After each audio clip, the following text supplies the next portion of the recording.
आज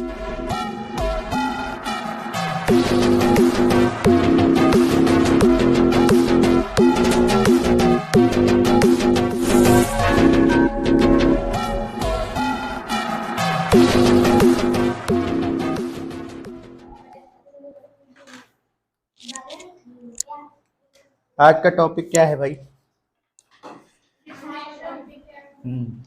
जितना भी पूरा मैटर वेटर के बारे में, जो भी एलिमेंट कंपाउंड वगैरह सब के बारे में क्या कर चुके हो, पढ़ चुके हो, है ना। अब ये सारी चीज़ें जो होती है, अब ये तो पता ही है हमको कि एलिमेंट कंपाउंड वगैरह जो होते हैं वो काहे से बने होते हैं, एटम और मॉलिक्यूल्स वगैरह यही सब पार्टिसिपेट करते हैं। तो जितनी भी चीज़ें अपन पढ़े थे, अब उसी में से अपन को एटम और मॉलिक्यूल में डिफरेंस क्या करना है, थोड़ा सा समझना है कि एटम और मॉलिक्यूल यानी परमाणु और अणु में क्या क्या अंतर होता है। ठीक है ना, समझ गए?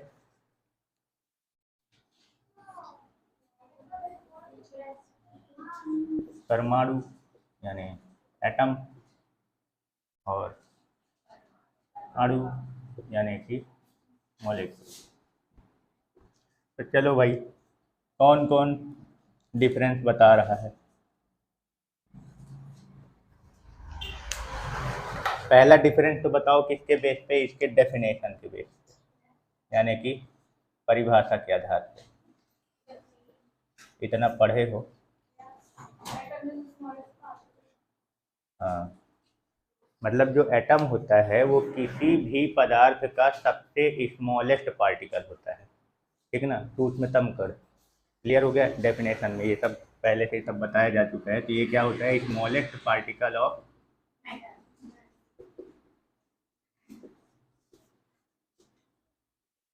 मैटर, यानी कि पदार्थ का सूक्ष्मतम कण। और इसके बारे में क्या बोलोगे?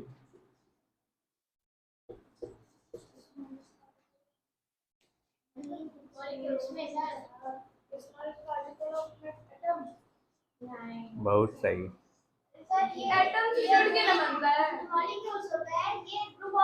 हाँ, मॉलिक्यूल को क्या बोलते हैं आप? ग्रुप ऑफ एटम, ठीक है ना। एटम, या ये बोल सकते हो परमाणुओं का समूह, ठीक है ना, ऐसा बोल सकते हो आप। तो ये क्या हो गया, स्मॉलेस्ट पार्टिकल ऑफ मैटर हो गया, यानी पदार्थ का सूक्ष्मतम कण हो गया।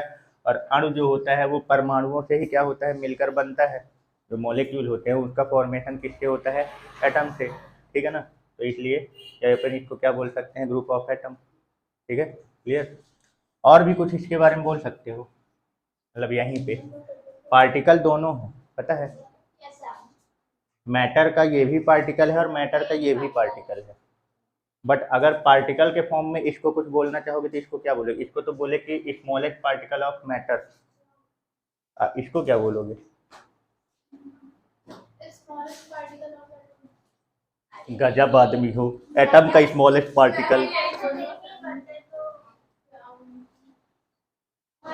स्मॉलेस्ट पार्टिकल ऑफ सब्सटेंस बोल सकते हो, ठीक है ना। स्मॉलेस्ट पार्टिकल ऑफ सब्सटेंस भी आप इसको क्या है बोल सकते हो। मैटर का फॉर्मेशन तो यहीं से चालू होता है ना, चाहे कितने भी प्रकार कोई भी मैटर ले लो। टाइप बताए थे ना मैटर में, मैटर में टाइप पढ़े थे ना, एक रिएक्टिव और एक, हाँ हाँ वही इंटर वाला, है ना। इंटर मैटर और एक रिएक्टिव मैटर। तो रिएक्टिव मैटर में भी टाइप पढ़े थे ना, जो सब्सटेंस होता है वो कहाँ से आता है? रिएक्टिव वाले से ही तो आता है। तो ये मॉलिक्यूल जो बनता है वो एटम आपस में रिएक्शन करके बनाते हैं, समझ गए? ठीक है ना। तो सीधी सी बात है, सभी मैटर के लिए अपन मॉलिक्यूल का स्मॉलेस्ट पार्टिकल इसको नहीं बोल सकते, ठीक है ना। यानी रिएक्टिव वाले की लिस्ट में आएगा, और सब्सटेंस किस में आता है? रिएक्टिव के ही लिस्ट में ना आता है। तो अपन इसको बोल सकते हैं ना स्मॉलेस्ट पार्टिकल ऑफ सब्सटेंस, समझ गए? Clear? Smallest particle of substance, ठीक है। ये क्लियर हो गया? चलो, और क्या बताओगे इसके बीच में? स्टेबिलिटी के बेस पे, चलो। तो स्टेबिलिटी का मतलब ये होता है कि स्थाई, है ना। तो ये बताओ इन दोनों में कौन सा पार्टिकल इन्वायरमेंट में स्टेबल फॉर्म में पाया जाता है, स्थाई अवस्था में होता है? है ना। जो परमाणु होते हैं, जो एटम होते हैं, ये स्थायी नहीं होते, कुछ ही होते हैं, लेकिन जितने भी अणु होते हैं वो सारे के सारे क्या होते हैं, स्टेबल होते हैं। क्योंकि मॉलिक्यूल जो होता बनता है वो स्टेबिलिटी के लिए ही बनता है। परमाणु जो होते हैं वो स्वतंत्र रूप से नहीं पाए जाते हैं, ठीक है ना। ये फ्री स्टेट में अपनी स्टेबिलिटी की अगर बात किया जाए तो ये क्या होते हैं, ये मतलब ये नहीं होते हैं ना, इसकी स्टेबिलिटी सबसे कम होती है, लो बोल सकते हो, लो या वेरी लो बोल सकते हो, ठीक है ना, सबसे कम। और ये क्या है, इनकी स्टेबिलिटी होती है, ये स्टेबल होते हैं, हाई भी बोल सकते हो, ठीक है ना। अभी इसी का अगर प्राप्ति की बात की जाए कि इन्वायरमेंट में ये कैसे होते हैं प्राप्ति के स्थान पे, ठीक है ना, तो ये क्या बोलोगे इसको, ये फ्री स्टेट में नहीं होते हैं, ये फ्री स्टेट में नहीं पाए जाते, ये स्वतंत्र अवस्था में नहीं होते हैं। और वो क्योंकि वो स्टेबल हो जाता है भाई, एटम जो होते हैं वो क्या होते हैं, आपस में रिएक्शन करके मॉलिक्यूल बना लेते हैं। अब मॉलिक्यूल वगैरह बनने की जो प्रक्रिया होती है वो स्टेबिलिटी प्राप्त करने की ही होती है, स्थायी होने के लिए ही होता है। तो जब मॉलिक्यूल बन जाता है तो वो इसका मतलब वो कहाँ आ गया, अपने स्टेबल फॉर्म में, स्थायी अवस्था में। तो ये क्या होते हैं, ये फ्री स्टेट में आपको मिल जाएंगे, ठीक है ना। या कह सकते हो कि ये स्वतंत्र अवस्था में आपको क्या है, प्राप्त होंगे, ठीक है ना। कोई डाउट? हाँ भाई, अगला पॉइंट अगर टॉपिक अगर बोले कि एग्जिस्ट इंडिपेंडेंटली, इसका मतलब पहले बताओ क्या है। इंडिपेंडेंटली का मतलब क्या होता है, किसी पर निर्भर ना हो, ठीक है ना। वही जो अभी आप बता रहे थे, ठीक है ना, जो प्राप्ति जैसे कैसे होता है, मतलब कि इन्वायरमेंट में किस तरीके से प्राप्त होते हैं। तो ये डिपेंडेंट है कि इंडिपेंडेंटली, मतलब कि एग्जिस्ट इंडिपेंडेंटली का मतलब होता है स्वतंत्र अवस्था में प्राप्त होना। तो ये स्वतंत्र अवस्था में मिलते हैं कि नहीं मिलते हैं, ये तो नहीं मिलते हैं। और जो मॉलिक्यूल है ये स्वतंत्र अवस्था में मिलते हैं, ठीक है। चलो अगला पॉइंट किस बेस पे बताना चाहोगे, इनका डिफरेंस। रिएक्टिविटी, रिएक्टिविटी का मतलब बताओ थोड़ा सा।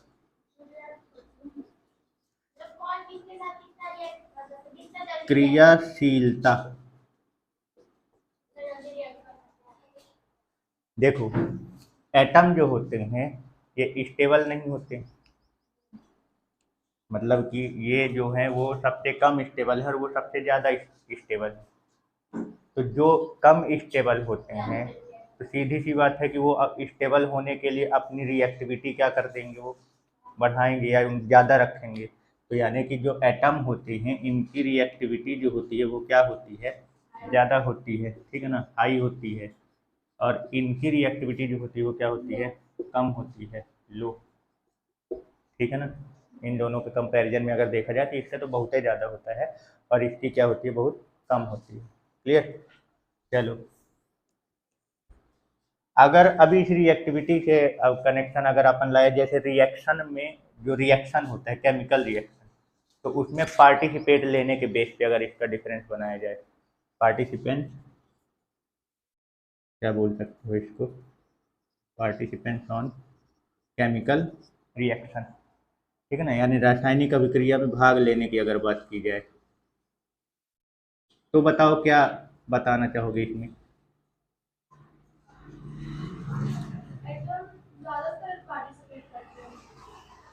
जो केमिकल रिएक्शन होता है ना, जो जितने भी प्रकार की रासायनिक अभिक्रिया होती है उन सभी रासायनिक अभिक्रिया में परमाणु ही भाग लेते हैं, अणु में जो होते हैं वो पार्टिसिपेट नहीं करते केमिकल रिएक्शन, ठीक है ना। यानी केमिकल रिएक्शन में कौन भाग लेते हैं, परमाणु, एटम। और जो मोलिक्यूल होते हैं वो केमिकल रिएक्शन में पार्टिसिपेट नहीं करते। इसका कुछ थोड़ा सा लॉजिक समझा सकते हो, क्योंकि जब रिएक्शन आप कराते हो, लिखते हो रिएक्शन, तो इसमें क्या करते हो, जैसे कोई भी रिएक्शन अपन लिख रहे होते हैं तो जैसे मान लो हमने बोला कि ये H2 + O2 ये आपस में मिलके क्या बना लिए, H2O। तो यहाँ तो ये मॉलिक्यूल ही है, तो रिएक्शन में तो मॉलिक्यूल ही पार्टिसिपेट कर रहे हैं, अणु ही भाग ले रहा है। फिर ये कैसे लिखा गया कि अभिक्रिया में अणु भाग नहीं लेते, परमाणु भाग लेते हैं।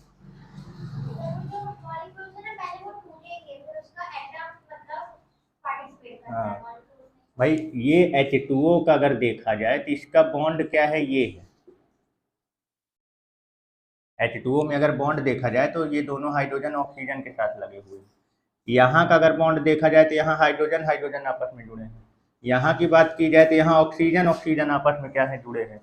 बट यहाँ जो बना हुआ है हमारा प्रोडक्ट जो बन के है उत्पाद, उसमें तो ऑक्सीजन हाइड्रोजन के साथ जुड़ा हुआ है।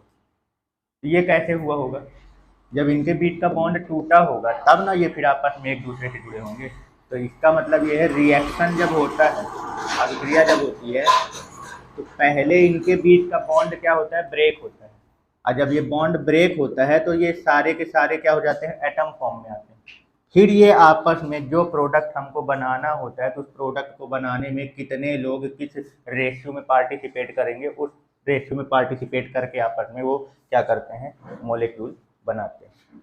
आया समझ में? यानी कि जो रिएक्शन होता है तो वो हम लोग भले लिखते हैं कि मॉलिक्यूल के फॉर्म में, बट जो रिएक्शन होता है वो किसके बीच में होता है, एटम्स के बीच में। तो पहले मॉलिक्यूल, ये तो अपने एटम तो फ्री स्टेट में पाए ही नहीं जाते हैं, इसलिए ये क्या होते हैं, आपस में जुड़ जुड़ के जो ऑक्यूरेंस होता है यानी प्राप्ति जो होती है वो फ्री स्टेट में रहने के लिए होती है। लेकिन जब बात रिएक्शन की आएगी तो ये अभी फ्री स्टेट में, और अभी आप क्या पढ़े कि जो मॉलिक्यूल होते हैं वो बहुत ही लो रिएक्टिव होते हैं, वो रिएक्शन में पार्टिसिपेट नहीं करते।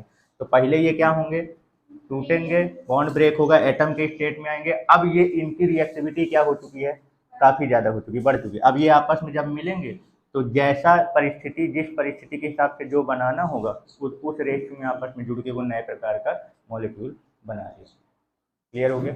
तो लास्ट पॉइंट क्या समझ में आया कि एटम जो होते हैं वो रिएक्शन में पार्टिसिपेट करते हैं, मॉलिक्यूल जो है वो रिएक्शन में पार्टिसिपेट नहीं करते। ठीक है,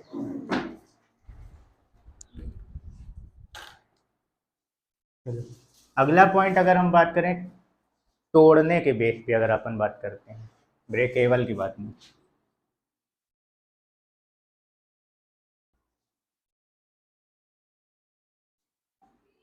तोड़ने के आधार पे अगर बात की जाए तो बताओ क्या बोल सकते हो इन दोनों के बारे में, एटम और, बताओ ना। तोड़ने के आधार पे अगर हम बात करें इन दोनों के बीच में डिफरेंस, तो क्या बोलना होगी इन दोनों के बारे में? हम्म,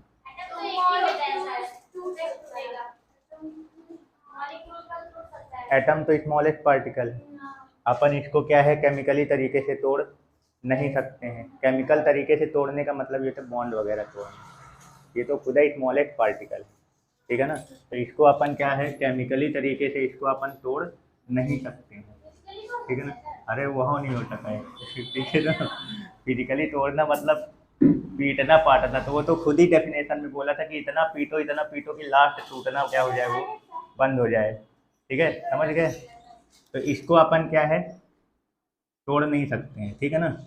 ये खुद स्मॉलेस्ट पार्टिकल है, लेकिन ये है ना, हाँ, इसको अपन क्या कर सकते हैं, इसको केमिकली तोड़ सकते हैं।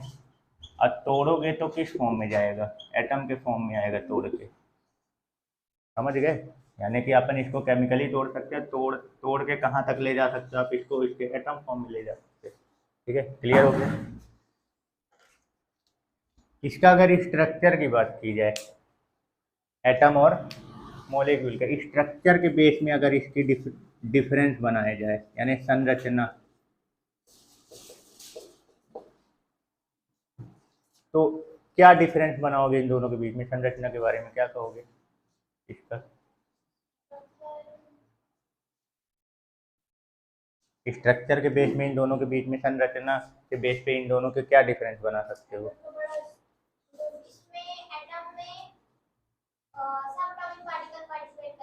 हाँ, स्ट्रक्चर मतलब ये हो गया कि इस चीज़ को बनाने में कौन कौन पार्टिसिपेट कर रहा है उस चीज़ को। तो जैसे यानी कि ये किस किस चीज़ से मिलकर बना हुआ है। यानी अगर अपन संरचना के आधार देखा जाए तो एटम जो होते हैं इसको संरचना देने में किसका हाथ होता है? तो इलेक्ट्रॉन, प्रोटॉन, न्यूट्रॉन, ये जो सब एटॉमिक पार्टिकल है ना, उन्हीं से तो बनता है। इसको क्या बोलते हैं, जो इलेक्ट्रॉन हो गया, प्रोटॉन हो गया, न्यूट्रॉन हो गया, इन्हीं से तो एटम का क्या होता है, संरचना तैयार होती है। ठीक है ना? इसको क्या बोलते हैं, सब एटॉमिक पार्टिकल भी बोलते हैं, और फंडामेंटल पार्टिकल भी इसको बोलते हैं, मूल कण। ठीक है ना। यानी कि कहने का मतलब ये है कि एटम का संरचना देने में या उसको निर्माण करने में किनका हाथ होता है, ये सब एटॉमिक पार्टिकल, फंडामेंटल पार्टिकल यानी कि इलेक्ट्रॉन, प्रोटॉन और न्यूट्रॉन, इनसे मिलकर बनते हैं। मॉलिक्यूल के बारे में क्या बोलोगे? हाँ, मतलब जो मॉलिक्यूल होते हैं इनका निर्माण करने में कौन पार्ट भागीदार होते हैं? एटम। भाई उन्हीं से तो इसका क्या होता है, निर्माण होता है, संरचना तैयार होती है। तो इसको बनाने में कौन है करते हैं, मॉलिक्यूल को बनाने में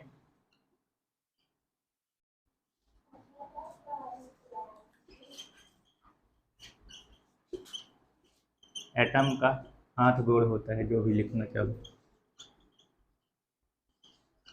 पार्टिसिपेट करते हैं। ठीक है ना। इसमें ये जो टॉपिक आप लिख रहे हो ना, इस टॉपिक का मतलब जरूर क्लियर किए रहे ना, तभी तुम उसमें डिफरेंस अच्छे से बता पाओगे। ठीक है ना। संरचना का मतलब क्या हो गया, किसी भी चीज का रचना करने में उसमें जो सहभागी होता है, जिसकी सहभागिता होती है, उसको बोलते हैं संरचना। समझ गए, किसी भी चीज की रचना करने में यानी निर्माण करने में जिसकी सहभागिता होती है। ठीक है, तो कौन करेंगे, अभी एक टॉपिक और आएगा तो उसमें इसमें और उस टॉपिक में भी कंफ्यूज हो जाओगे। जैसे शेप का पूछ लिया जाएगा, तो अगर मतलब नहीं क्लियर रहेगा तो डिफरेंस नहीं क्लियर कर पाओगे। अगला डिफरेंस किसके बेस पे बना रहे हैं, शेप के बेस पे। किसके बेस में, शेप यानी कि आकृति। शेप यानी क्या होती है, आकृति। अब इसके बेस में अगर डिफरेंस बताओगे तो क्या बताओगे, स्ट्रक्चर और शेप में अंतर क्लियर है ना। स्ट्रक्चर संरचना मतलब उस चीज का निर्माण करने में कौन पार्टिसिपेट कर रहा है। अब शेप की बात की जाए तो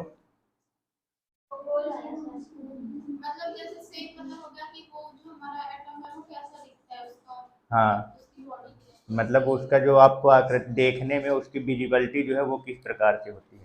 तो एटॉमिक स्ट्रक्चर तो पढ़े ही हो, तो जानते ही होगे कि एटम का जो शेप होता है वो कैसा होता है, स्फेरिकल होता है। कैसा होता है, स्फेरिकल।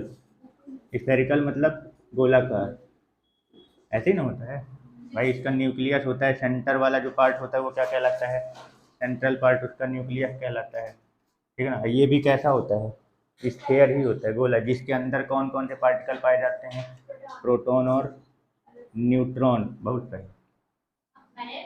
अच्छा, हमको लगा इलेक्ट्रॉन का बैठा दी है। आइए, बाहर क्या होता है, ठीक ना, ऑर्बिट। तो इसमें क्या कौन चक्कर लगाते हैं, इलेक्ट्रॉन। तो ये पूरा जो स्ट्रक्चर आपको दिख रहा है, ये अपन बोर्ड में बना रहे थे, ये 2D शेप दिख रहा है, जबकि ये 2D नहीं 3D शेप, 3 डायमेंशनल स्फेरिकल है, बॉल शेप में होता है। 2D मतलब एक प्लेन में आता है, और जब प्लेन में ना आके उसमें हाइट भी आ जाती है तो वो क्या होता है, 3D शेप कहलाता है ना। तो जो परमाणु है, जो एटम है, वो उसका होता तो दोनों का है, ठीक है ना, 3D। पर ये वाला जो है ये कैसा है, स्फेरिकल शेप है, ये ध्यान रखना। और स्फेरिकल शेप जो होता है ये कैसा होता है, 3D होता है, 3 डायमेंशनल, त्रिविमीय होता है।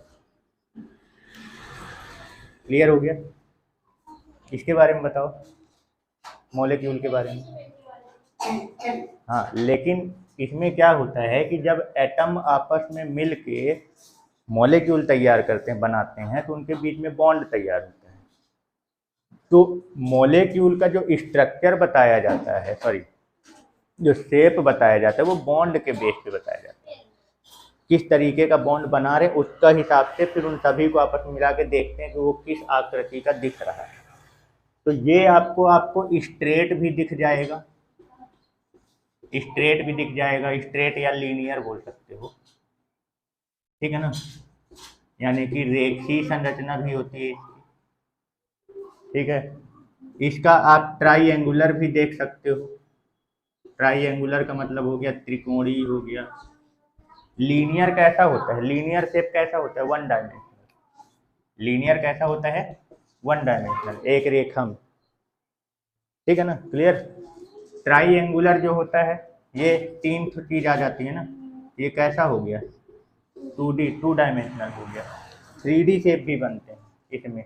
तो 3D शेप के लिए अब 3D वगैरह जो होता है तो उसके लिए अपन अगर बोलते हैं तो कैसा बोलते हैं, एंगुलर बनता है। क्या बोलते हैं, एंगुलर, यानी कोणीय संरचना बनती है। अब कोण के आधार पे किसी भी प्रकार के कोण बन सकते हैं, ठीक ना। ये सब जब आप स्ट्रक्चर वगैरह जब पढ़ोगे तो वहाँ अच्छे से क्लियर होगा। बस अभी इतना ध्यान रखे रहो कि जो मॉलिक्यूल होते हैं वो सभी प्रकार के शेप के बन सकते हैं। 1 डायमेंशनल, 2 डायमेंशनल, 3 डायमेंशनल भी बन सकते हैं।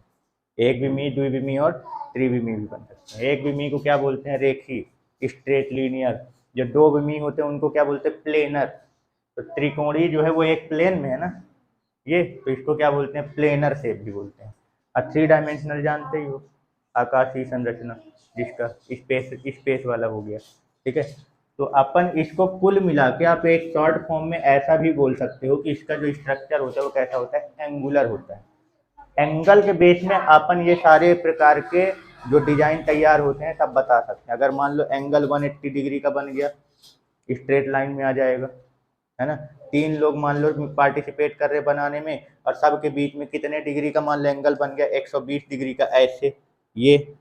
तो सबके बीच में 120 डिग्री का एंगल बन गया, तो ये पूरा काहे में आएगा, ये प्लेन में आएगा, है ना, समझ गए। अब इसी तरीके से मान ले एक और आ गया, जैसे कार्बन का संरचना जानते हो ना, टेट्राहेड्रल होता है, चतुष्फल की, उसकी संरचना कैसे होती है, ये इस तरीके से 3 ऐसे होते हैं, और एक यहाँ पे होता है, ये वाला इधर साइड, ये ऐसे। ये कैसा हो गया, ये 3 डायमेंशनल हो गया ना, ये एक प्लेन में नहीं है ना एक लाइन में है, ये तीनों विमाएं यूज कर लिए, यानी सभी प्रकार के मॉलिक्यूल आपको सभी शेप में दिख सकते हैं, ठीक है ना। ये एक ही शेप में रहेगा, वो है 3D। और 3D में भी ध्यान रखे रहना कैसा, स्फेरिकल, वो सारे शेप में आपको मिलेगा, ठीक है। अगला डिफरेंस अपन बॉन्ड प्रेजेंस के बेस पे अगर बनाते हैं, अभी स्ट्रक्चर तो समझ गए, स्ट्रक्चर और शेप। अब उसी से थोड़ा सा दिमाग लगा के बता दो कि बॉन्ड प्रेजेंस के बेस पे अगर दोनों का, बॉन्ड प्रेजेंस मतलब समझ रहे हो, बॉन्ड प्रेजेंस का मतलब बंध की उपस्थिति, किसके पास बॉन्ड होता है, किसके आधार पे, एटम के पास बॉन्ड होता ही नहीं है, और ये भाई एटम से मिलकर बनता है। सीधी सी बात है, बिना बॉन्ड के तो कोई आपस में जुड़ेगा ही नहीं। तो यानी कि इसके पास बॉन्ड जो है वो नहीं होते हैं, ये स्मॉलेस्ट पार्टिकल है सबसे। फिर ये आपस में मिलके मॉलिक्यूल बनाते हैं, तो किसकी मदद से आपस में जुड़ते हैं, बॉन्ड की मदद से, यानी इनके पास बॉन्ड है। आई बात समझ में, चलो भाई। तो अगर बॉन्डिंग ब्लॉक की अगर बात करें, इसका मतलब बताओ, इसके बेस पे अगर डिफरेंस की बात करें, बॉन्डिंग ब्लॉक का मतलब समझ रहे हो, बॉन्डिंग ब्लॉक का मतलब ये होता है कि अगर ये आपस में जुड़ते हैं तो किस चीज का निर्माण करते हैं, इनके जुड़ने से किस चीज का निर्माण होता है। ब्लॉक मतलब यहाँ पे इकाई से भी संबंधित होता है कि मतलब ये अगर आपस में क्या होते हैं, जुड़ते हैं, तो इनके जुड़ने से किसका निर्माण होता है, इकाई की बात कर रहा हूँ,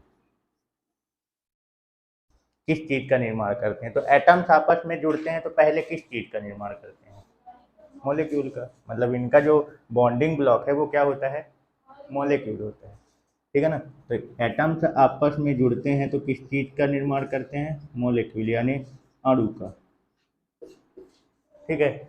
लेकिन अगर मॉलिक्यूल्स आपस में जुड़ने लग जाए तो फिर किस चीज, क्लियर ना, ठीक है ना। यानी कि इनका जो बॉन्डिंग ब्लॉक होता है वो क्या होता है, कंपाउंड, यानी यौगिक, ठीक है। अब ये तो डिफरेंस पता ही होगा ना। अब एक तो मॉलिक्यूल कंपाउंड जो होता है वो सभी प्रकार, बहुत सारे मॉलिक्यूल से मिलकर बनता है, एक तो मॉलिक्यूल को उठा के कंपाउंड ना बोल देना, ठीक है, समझ गए। एटम से आपस में मिलके क्या होता है, मॉलिक्यूल बनता है, और मॉलिक्यूल आपस में मिलके क्या बनाते हैं, कंपाउंड, ठीक है, क्लियर। अगला डिफरेंस ये बना रहे हैं कि हम इनको क्या क्या बोल सकते हैं, ठीक है ना। जैसे मान लो मोल एटम है, तो अपन एटम को मॉलिक्यूल बोल सकते हैं कि नहीं बोल सकते, ये बताओ पहले। बोल सकते हो कि नहीं बोल सकते,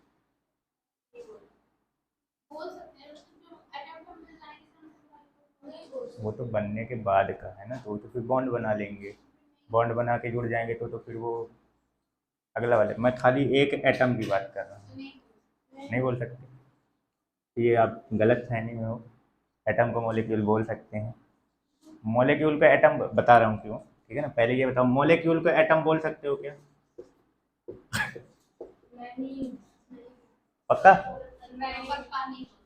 हाँ, ये वाले में तो बिल्कुल ही नहीं हो सकता, मॉलिक्यूल को आप एटम नहीं बोल सकते हो।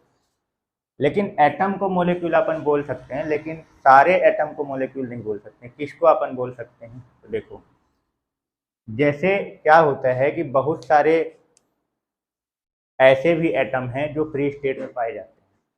कौन से वाले? नोबेल गैस वाले, नोबेल गैस वाले, ठीक है ना। तो एटम ये होता है, एटम की जो परिभाषा बताई जाती है ना, तो उसमें ये बोला जाता है कि एटम वो स्मॉलेस्ट पार्टिकल होता है, ठीक है ना, जिसको अपन और छोटे भाग में डिवाइड नहीं कर सकते। और मॉडर्न मॉडर्न एटॉमिक थ्योरी के हिसाब से अगर देखा जाए तो केवल यहाँ तक बस इसका डेफिनेशन लिमिट में नहीं होता है, इसके आगे का और ये बात होती है कि ये स्टेबल नहीं होते एटम, ठीक है ना। लेकिन जिस फॉर्म में स्टेबिलिटी उनकी, मतलब जहाँ जो एटम स्टेबल फॉर्म में आ जाते हैं तो फिर उसको एटम नहीं, फिर वो आपस में बहुत सारे आपस में रहेंगे सिंगल फॉर्म में, बॉन्ड नहीं बनाएंगे, ठीक। जैसे अपन नोबेल गैस का एग्जांपल ले रहे थे ना, जब अपन एलिमेंट और कंपाउंड का पढ़ रहे थे, तो अपन एक एग्जांपल काहे का लिया था? Helium gas. तो वहाँ पे एटम आपस में बॉन्ड बना रहे थे क्या? नहीं बना रहे थे ना, लेकिन वो स्टेबल फॉर्म में थे। पर अपन उसको एक साथ मॉलिक्यूल बोलेंगे, बट वो मॉलिक्यूल क्या है? मोनो एटॉमिक मॉलिक्यूल है, मतलब एक एटम का मॉलिक्यूल कहलाएगा। उसको इसलिए बोल रहे हैं क्योंकि वो स्टेबल फॉर्म में है। आई बात समझ में?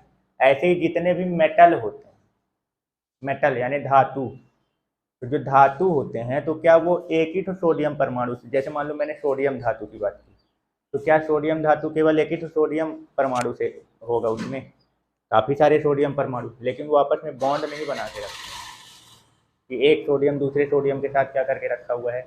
बॉन्ड बना के रखा है, कि केमिकली मतलब कि इलेक्ट्रॉन का ट्रांसफॉर्मेशन वगैरह करके बॉन्ड बना रखा है, ऐसा कुछ नहीं है।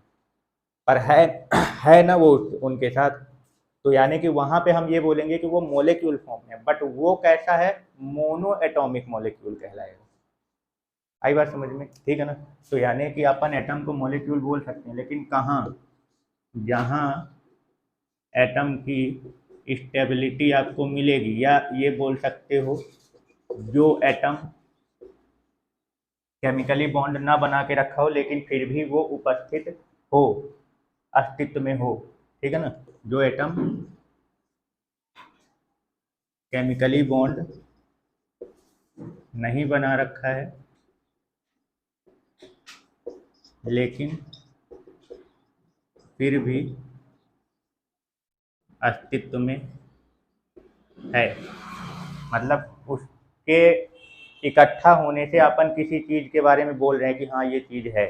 तो आप इसका एग्जाम्पल के तौर पे आप मेटल का एग्जाम्पल ले सकते हो, मेटल का और नोबेल गैस का, ठीक है ना। बस अपन इस वाले को, जो जिस एटम को आप मॉलिक्यूल बोल रहे हो वो किस टाइप का मॉलिक्यूल है, तो वो मोनो एटॉमिक मॉलिक्यूल है, उसको अपन क्या बोलेंगे? मोनो एटॉमिक मॉलिक्यूल, मतलब एक एटम से मिलकर बनने वाला मॉलिक्यूल, ठीक है।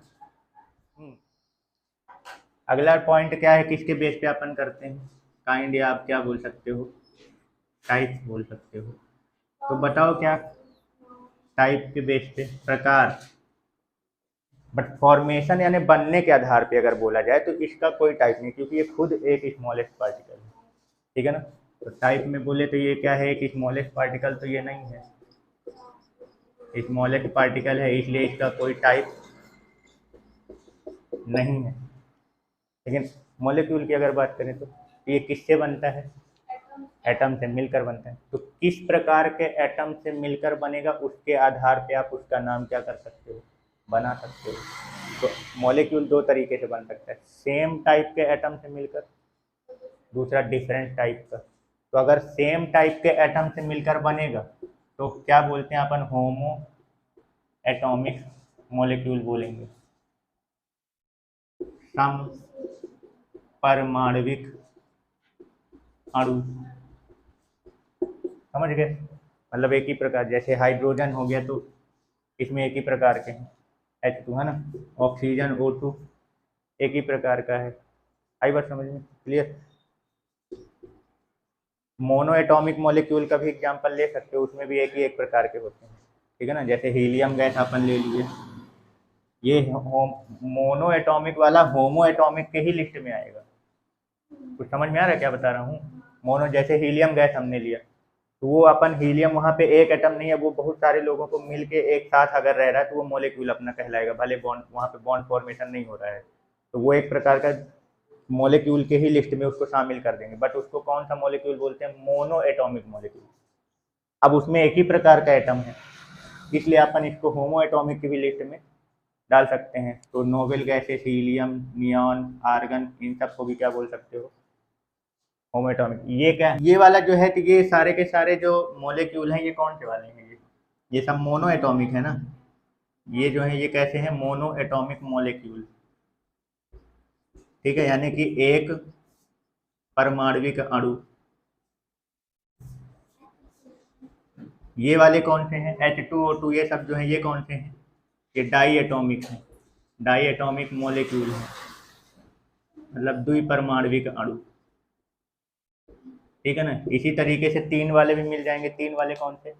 ओजोन का एग्जांपल ले सकते हो, O3, तो ट्राई एटॉमिक मॉलिक्यूल हो गया, ठीक है ना, त्रिपरमाणविक अणु। चार वाले देखोगे तो फास्फोरस का P4, ठीक है ना, तो वो कैसा हो गया? टेट्रा एटॉमिक मॉलिक्यूल हो गया। आठ वाले कभी होते हैं, सल्फर की बात करते हैं तो सल्फर S8 फॉर्म में पाया जाता है, उसमें 8 ठो सल्फर के क्या होते हैं? एटम होते हैं, तो वो ऑक्टा एटॉमिक मॉलिक्यूल हो गए। तो इस तरीके से अपन को मॉलिक्यूल जो हैं वो क्या है, 1 2 3 4 ऐसे करके किसी भी नंबर में मिल सकते हैं, लेकिन इन सभी में एक चीज कॉमन ये आ रहा है कि ये सभी प्रकार के मॉलिक्यूल एक ही टाइप के एटम से मिलकर बने हुए हैं, इनमें डिफरेंट टाइप का एटम नहीं है, इसलिए इसको अपन क्या बोल सकते हैं? होमो एटॉमिक मॉलिक्यूल, समपरमाणविक अणु, ठीक है ना। तो इसके अंदर आपको ये सब ऐसे भी मिल जाएंगे। और दूसरा होता है क्या? डिफरेंट टाइप के एटम से अगर मिलकर बना हो मॉलिक्यूल तो उसको क्या बोलोगे? Hetero atomic molecule. क्या बोलेंगे अपन? हेट्रो एटॉमिक मॉलिक्यूल, ठीक है, यानी कि विषम परमाणविक अणु। तो ये हो गया अणु के प्रकार। अब इसमें आप कोई भी एग्जांपल ले लो, H2O ले लो, HCl ले लो, H2SO4 ले लो, इन सब में क्या है? सब मॉलिक्यूल हैं, सब में डिफरेंट टाइप के एटम से मिलकर वो बना हुआ है, ठीक है। तो ये है, तो दो टाइप के आपको बेसिकली दो टाइप के मिलेंगे, कौन कौन से? होमो एटॉमिक मॉलिक्यूल और हेट्रो एटॉमिक मॉलिक्यूल। अब उसमें भी, अब होमो एटॉमिक में आपको अंदर जाओगे तो आपको मोनो एटॉमिक, डाई एटॉमिक, ये मोनो, डाई, ट्राई, टेट्रा, पेंटा, हेक्सा, हेक्सा कुछ भी मिल सकता है। चलो अगला पॉइंट, प्रॉपर्टी ऑफ मैटर के बेस पे।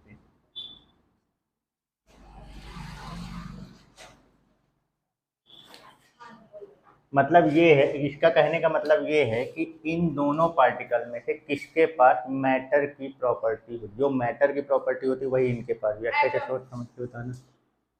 प्रॉपर्टी का मतलब, मैं प्रॉपर्टी ऑफ मैटर कहने का मतलब डिफरेंस ये बनाना है कि किसके पास मैटर यानी पदार्थ का गुण होता है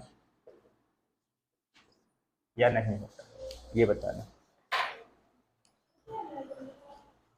एटम के पास मैटर की प्रॉपर्टी होती भी है और नहीं भी होती, दोनों प्रकार के बताते हैं, लेकिन जो मॉलिक्यूल होते हैं उनके पास मैटर की पूरी प्रॉपर्टी होती है, ठीक है ना। जैसे आप मान लो पानी ले लेते, सब्सटेंस, सब्सटेंस उठा लो पानी, तो जो पानी की प्रॉपर्टी होगी वो पानी का जो एक पार्टिकल होगा H2O, वो सारी प्रॉपर्टी H2O में मिलेगी जो पानी की प्रॉपर्टी होती है।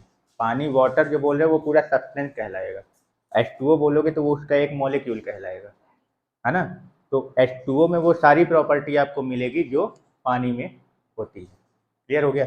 यानी मॉलिक्यूल में मैटर की प्रॉपर्टी, सारे मैटर की बात नहीं कर रहा हूँ, वो जिस जिस जो उसका मेन है, जिस सब्सटेंस का वो है मैटर, उसकी बात कर रहा हूँ। ये नहीं कि पानी में तुम दारू की प्रॉपर्टी ढूंढने लग जाओ, वो नहीं करना है, ठीक है। हाँ, मिला दोगे तो मिल जाएगा, बाकी वैसे नहीं मिलेगा। तो यानी जो मॉलिक्यूल होता है इसमें मैटर की प्रॉपर्टी होती है। लेकिन जो एटम होते हैं इनमें आपको प्रॉपर्टी मैटर की मिलेगी भी और हो सकता है ना भी मिले। लेकिन किस केस में प्रॉपर्टी मिलेगा और किस केस में नहीं मिलेगा? तो उसी केस में मिलेगा जिस मैटर का एटम स्टेबल फॉर्म में हो, उसकी मिल जाएगी। और जो एटम जो है वो स्टेबल नहीं होता है तो उसका नहीं मिलेगा। तो सीधी सी बात, अभी क्या पढ़ चुके थे, कौन कौन से वाले का प्रॉपर्टी जिसका मिलेगा वो कौन से वाले का? स्टेबल वाले का, यानी अस्तित्व वाले का। तो यानी कि नोबेल गैस के मिल जाएंगे आपको, है ना, और मेटल के भी मिल जाएंगे आपको। क्लियर हो गया? बाकियों के आपको नहीं मिलेंगे जो स्टेबल होते नहीं, क्योंकि वो फिर क्या बना देते, जाके मॉलिक्यूल बना देते हैं। ठीक है, बट जो मोनो एटॉमिक वाला मॉलिक्यूल है उसमें आपको मैटर की पूरी प्रॉपर्टी क्या हो जाएगी? मिल जाएगी। ठीक है, क्लियर हो गया? आया समझ में?